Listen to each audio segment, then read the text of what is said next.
और अब आपको बताएं कि additional IG CTD Umar Imran Yaqub Minhas ने आईजी सिंध को खत लिख दिया।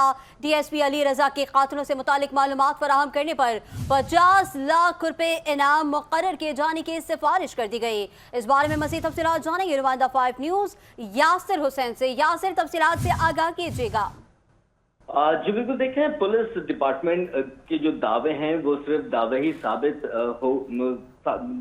ही साबित हुए हैं, क्योंकि अपने ही डिपार्टमेंट के सीनियर अफसर शहीद डीएसपी अली रजा के कातिलों को जो है उनका सुराग अब तक नहीं लगा सके हैं, जबकि जो एडिशनल आईजी हैं सीटीडी इमरान याकूब, उन्होंने आईजी सिंध को ये खत लिख दिया है कि और उस खत में ये वाज़ेह किया है कि 50 लाख रुपए जो भी इनके कातिलों को का सुराग लगाएगा और उसको ये इनाम दिया जाएगा। इस तरह की उन्होंने तजवीज़ और पेश की है खत में, और ये उनसे रिक्वेस्ट की है। मगर अब तकरीबन 22 जुलाई को करीमाबाद के करीब जो है वो डीएसपी अली रजा को शहीद किया गया था।